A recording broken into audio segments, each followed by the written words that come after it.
황우여, 최경환 두 분이 중에 한 이 분을 정권을 끌어올렸다. 위해서 네. 희생해야 된다. 왜 당으로 돌아가려고 해서 배치 더 달라고 하느냐 그 말씀이셨고 지금 거론되는 분 중에 저희가 일부러 황우여, 최경환을 뺐습니다. 예, 잘 빼셨어요. 있고 본인들이 아니, 다시 뭐 아니, 선거 나가시려고 하니까 아니, 선거도 선거지만 특히 최경환 부총리 같은 경우는 지금 자원외교와 관련해서 만약에 인사청문회를 해야 되지 않습니까? 그리고 장관은 인사청문하고 표결을 안 합니다. 그러나 국무총리는 표결을 합니다. 그러니까 또 이거 갖고도 질의하겠다. 특히 최경환 부총리 같은 경우는 자원외교 문제하고 지경부 장관 때 그 자원외교 문제 얘기 나오잖아요. 그러면 또 다시 정쟁의 거리가 됩니다. 그래서 그럼 보시죠 여기는. 네.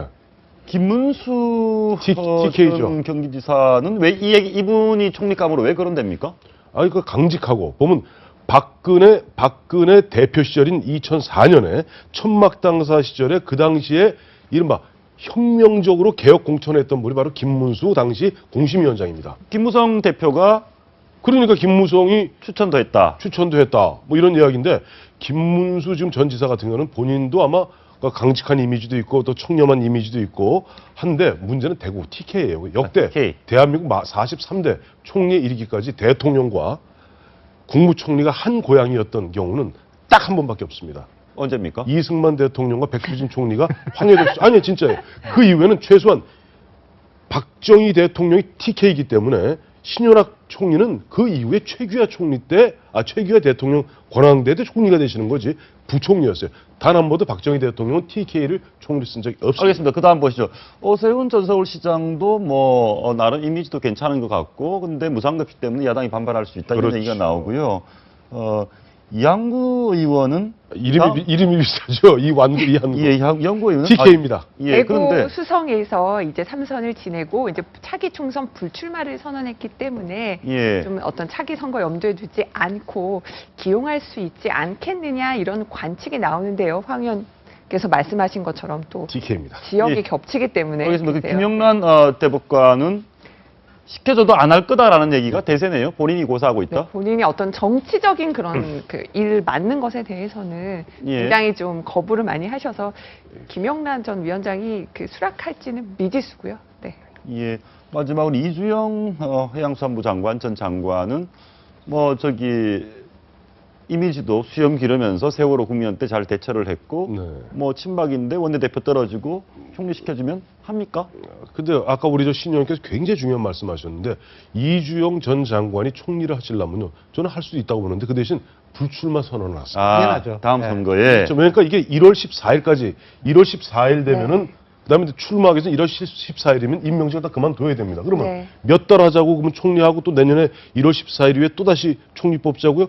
이주영 장관이 만약에 이주영 전 장관이 내가 총리를 한번 흔들흔들대니 박근혜 정부를 한번 내가 보조하고 보필하고 내가 한번 뭐가 되겠다 싶으면은 나는 20대 총선 불출마하고 박근혜 정부하고 운명을 같이 하겠습니다.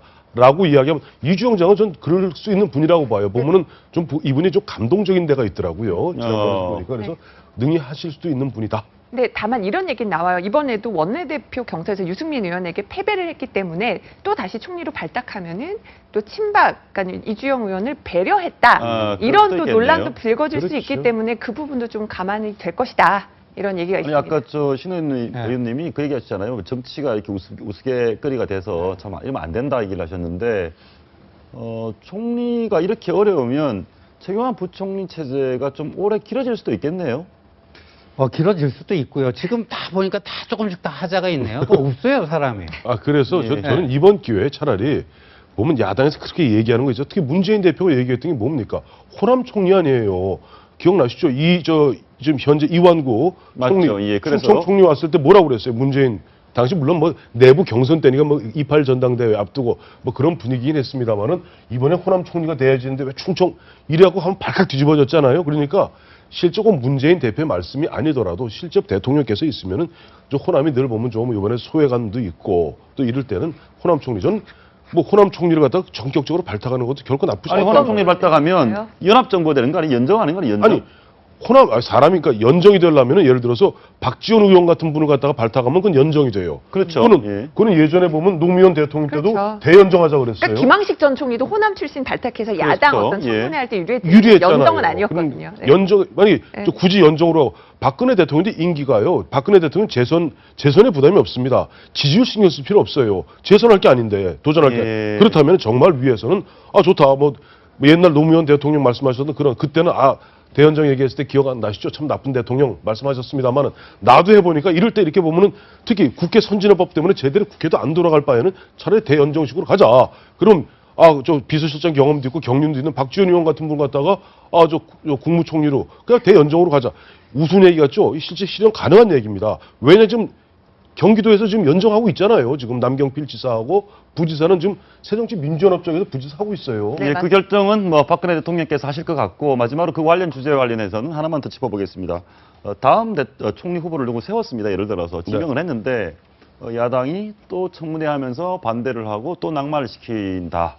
그러면 야당도 부담스러운 거 아니겠어요? 그렇게 하기에는 야당도 부담이 많을 거예요. 예. 왜냐하면 이게 이제 국민들이 알 만큼 알거든요. 그러니까 여당에도 문제가 있지만 야당도 잘하는 거 아니라는 거 알만한 국민들 네. 다 알아요. 그러면, 그러니까 지나치게 발목 잡으면요 역풍이죠. 예. 청문회가 의외로 빨리 지명되고 빨리 총리가 새 총리가 일을 시작할 수도 있다. 그래 보시는 거네요. 네, 저는 그렇게 보고 있습니다. 근데 이제 적합한 인물을 잘 네. 찾아야겠죠. 적합한 인물이 그러니까 아까 황태순 평론가님 말씀하신 것처럼 야당의 추천을 받아가지고 하는 네. 것도 그럼 굉장히 하나의 훌륭한 방안이라고 생각합니다. 저는 알겠습니다. 작년에 박지원 의원이 강창희 전 국회의장을 총리로 추천하신 적이 한번 있거든요. 그랬습니까? 문창극 총리 후보자 논란이 될 때 차라리 가까운 강창희 전 의장 같은 분을 기용해라 이런 말도 하신 적이 있는데 아무튼 또 강창희 전 의장도 이제 앞으로 출마하지 않겠다고 선언했는데 어떤 또 변수를 작용할지 예, 그럴 수도 있겠네요. 그걸 한번 대통령 네. 결단 한번 지켜보시고요. 사실은 지금 4.19 재보선이 며칠 남았죠? 일주일도 채 겨우 남은 상황인데 그렇네요. 그래 보니까. 네, 예, 29일이죠. 네. 일주일 남았습니다. 네. 그래서 참 정치적 해석은 뭐 저는 정치를 오래 다루지 않아서 모르겠지만 오히려 지금 이완구 총리가 사퇴를 하고 나니까 알턴 이가 빠졌다. 알턴 이완구의 이. 이 빠졌다고 여당 그렇고 야당은 꽃놀이패를 잃었다. 이런 분석이 나옵니다. 맞습니까? 그렇죠. 그러니까 지금 새누리당이 계속 그 이완구 총리 문제를 갖고 이제 하향세였는데 그게 이제 정지는 됐죠. 오늘 사퇴를 함으로써. 그러나 그게 바닥을 찍고 반등할지 여부는 또 두고 봐야 되는 건데 여하튼 여기서 하향세를 스톱을 시켰다. 그 정도만큼은 분명한 거죠.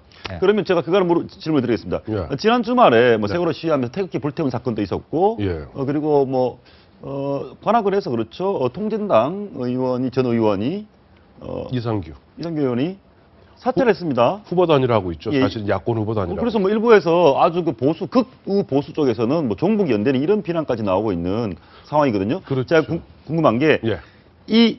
이완구 총리 성완종 게이트 영향이 더 큰 것 같습니까? 아니면 지금 이념 논쟁으로 지금 벌어지고 있는 이 상황이 더 선거 영향이 있을까? 성완종 게이트가 크죠. 성완종 아. 게이트 큰데 앞서 신의원 말씀하신 대로 어쨌든 알턴 이가 빠졌잖아요. 빠지게 되면 이 순간 사실은 그동안 좀 쭈뼛쭈뼛했던 보수층에서 그래 우리 이완구까지 우리 재물로 내놓았어. 어쩌라 말이야.